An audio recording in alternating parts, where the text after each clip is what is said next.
Police identify 3 people in Capitol protest who died from medical issues during riot. They were from Pennsylvania, Georgia, and Alabama. Washington police have identified the 3 people who had medical emergencies and died during the storming of the Capitol on Wednesday.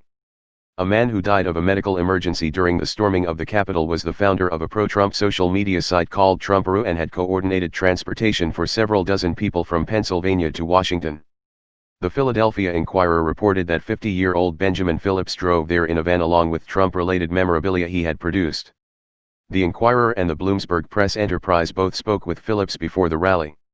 His profile on Trumperoo, a social media site for supporters of President Trump, said he was organizing a bus from the Bloomsburg area to go to the rally and expressed anger at Democratic officials and moderate Republicans. The Inquirer reported that members of his group said they last saw Phillips around 10:30 a.m. Wednesday, and that he did not show up to meet them for a 6 p.m. departure. They learned from police that he had died and they had a somber ride back to Pennsylvania.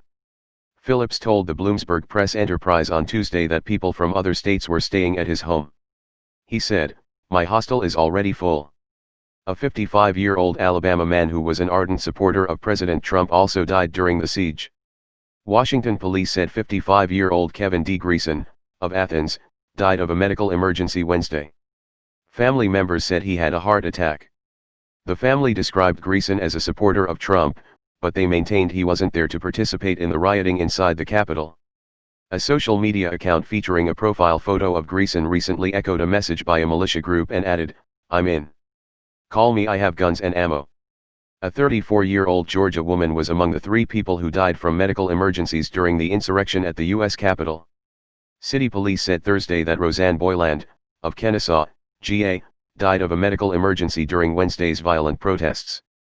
Officials did not immediately release additional details about Boyland's cause of death. Kennesaw is a suburban community of about 35,000 people northwest of Atlanta. A 4th person, identified as Ashley Babbitt, a 14-year Air Force veteran from San Diego, California, also died Wednesday. The woman, who was draped in a Trump flag, was shot by a plainclothes officer as she allegedly breached the chambers via a window.